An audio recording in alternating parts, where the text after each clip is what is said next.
Allah niyə kafirləri və zalimləri dərhal cəzalandırmır? Sual. Allah kafirləri niyə dərhal cəzalandırmır? Axı onlar müsəlmanları öldürür, zalimlıq edir, yer üzündə fitnə fəsad yayırlar. Görəsən bu zülmlərin qarşısını alan olacaqmı?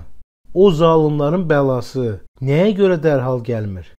Cavab. Sualın qısa cavabı aşağıdakı ayədədir. Zalimlərin etdikləri əməllərdən Allahın xəbərsiz olduğunu sanma. Allah sadəcə onları cəzalandırmağı gözlərin bərələ qalacağı günə saxlayır. İbrahim surəsi 42-ci ayə. Əgər Allah hər zalıma dərhal cəza versəydi, yer üzündə insan qalmazdı.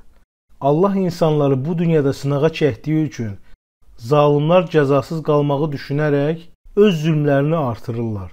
Onların cəzalarının gecikməsinin bir neçə hikməti var. Bunlardan birincisi, Allah bağışlayan və rəhimli olduğu üçün cəzanı gecikdirir ki, bəlkə bəndələri tövbə edib Allaha qayıdarlar. Uca Allah Quranda buyurur, Rəbbin bağışlayandır, mərhəmət sahibidir. Əgər Allah onları qazandıqları günahlara görə cəzalandırsaydı, onların əzabını tezləşdirərdi. Lakin onların öz vaxtı vardır. Əzab gələcəyi vaxt onlar heç bir sığınacaq tapa bilməyəcəklər. Əl-Kəhf surəsi 58-ci ayə. Təbəri bu ayənin təfsirində deyir. Əgər Allah onları qazandıqları günahlara görə cəzalandırsaydı, yəni bu Allahın ayələrindən üz döndərənlər, əgər bununla öz günahları onlara xəbər verilsəydi, xatırladılsaydı, onların əzabları tezləşərdi. Lakin Allah öz yaratdıqlarına qarşı rəhimli olduğu üçün onlar ölənədək və son mənzilə gedənədək bunu etmir. Təbəri təfsiri 18-ci cild 52-ci səhifə. İkincisi, Allahın uca sifətlərindən biri də həlimlikdir. Onun adlarından biri də Əl-Həlimdir. Ona görə də o cəza verməyə tələsmir. Əksinə, tələsmədən qullarına möhlət verir. O istəsə onları cəzalandırmağı bəşər övladının etdiyi kimi dərhal edər. Amma Allah yaratdıqlarına bənzəməz. İslam alimi Şingiti, Allahın bu ayəsi, əgər Allah insanları hər etdikləri zülmə görə cəzalandırsaydı, yer üzündə heç bir canlı sağ qoymazdı. Lakin Allah onlara müəyyən vaxta qədər möhlət verir. Onların əcəlinin çatdığı an, bircə saat belə nə yubanar, nə də tezləşə bilər. Ən-Nəhl surəsi 61-ci ayə barədə demişdir. Uca Allah bu ayədə deyir ki, əgər o yaratdıqlarına əzab verməyə tələssəydi, yer üzündə olanların hamısını həlak edərdi. Lakin o həlim olduğu üçün əzab verməyə tələsmir.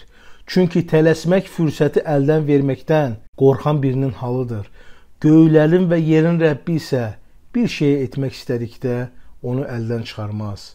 Allah bu mənanı başqa ayələrdə də qeyd etmişdir. Necə ki, Fatir surəsinin sonunda buyurur, əgər Allah insanları etdikləri günahlara görə dərhal cəzalandırsaydı, yer üzündə bir canlı belə sağ buraxmazdı. Fatir surəsi 45-ci ayə. Allah möhlət verir, lakin unutmur. Üçüncüsü, heç bir şübhə yoxdur ki, axirətdə kafirlərin əzabı baş verəcəkdir. Lakin bu cəzanın gecikməsi o deməkdir ki, hələ Allahın onlara təyin etdiyi cəzanın vaxtı gəlməmişdir. Uca Allah buyurmuşdur, əgər Rəbbin tərəfindən əzəldən bir söz olmasaydı, aralarında dərhal hökm verilərdi. Həqiqətən onlar Quran barəsində də şübhə doğuran şək içindədirlər. Hud surəsi 110-cu ayə. Əgər Rəbbin tərəfindən əvvəlcədən vəd edilmiş, söz və müəyyən edilmiş bir vaxt olmasaydı, əzab onları dərhal yaxalayardı. Tahə surəsi 129-cu ayə. Əl-Bağavi təfsirində demişdir, əgər Rəbbin tərəfindən əvvəlcədən vəd edilmiş, söz və müəyyən edilmiş bir vaxt olmasaydı, buradakı sözün mənası onlara əzabın gecikməsi barədə hökmdür. Yəni, əgər onlara əzabın gecikməsi barədə hökm və müəyyən edilmiş bir vaxt olmasaydı, bu müəyyən edilmiş vaxt isə qiyamətdir. Bu dərhal baş verərdi. Yəni, keçmiş əsrlərdə yaşayan kafirlərə dərhal əzab gəldiyi kimi, bu əzab onlara da dərhal gələrdi. Əl-Bağavinin təfsiri 5-ci cild 302-ci səhifə. Məşhur təfsir alimi İbn Kəsir demişdir, əgər Rəbbindən müəyyən bir vaxtadək söz verilmiş olmasaydı, Yəni əgər Allah tərəfindən qullara onların haqq hesabının diriliş gününə gecikdirilməsi olmasaydı, dünyada ikən onların əzabı dərhal verilərdi. Əzəmətli Quran təfsiri 7-ci cild 195-ci səhifə. Abdurrahman Əs-Səadi demişdir: Əgər Rəbbin tərəfindən əvvəlcədən vəd edilmiş söz olmasaydı, bu onlara əzab verilməsinin tələsilməməsinə görədir. Aralarında dərhal hökm verilərdi. Cümləsi zalimin cəzanı haqq etməsi ilədir. Amma uca Allahın hikməti onların arasında veriləcək hökmü qiyamət gününə qədər gecikdirməsidir. Təfsir Əs-Səadi 390-cı səhifə. 4-cüsü, o kəs ki, Rəbbinin nemətinə qarşı nankörlük edər, onun rəhmətinə nail olmaq istəməz, küfründə və inadında israr edərsə, o zaman onun əzabının gecikməsi onun üçün əzabın artırılması olar ki, bu halda onun günahları çoxalmış, günahları onu əhatə etmiş, üzrxahlıq edə bilməyəcəyi, bilməməzliyinin ardından qalxdığı halda Rəbbi ilə qarşılaşar. Uca Allah buyurur: Kafirlər ilə güman etməsinlər ki, bizim onlara möhlət verməyimiz xeyirlərindədir. Biz onlara ona görə möhlət veririk ki, günahlarını daha da artırsınlar. Onlar üçün alçaldıcı bir əzab hazırlanmışdır. Ali İmran surəsi 178-ci ayə. Ət-Təbəri demişdir: Yəni biz onların əcəllərini gecikdirir, ömrünü uzadırıq ki, günahları çoxalsın. Onlar günahlar edirlər. Beləcə günahları daha da çoxalır.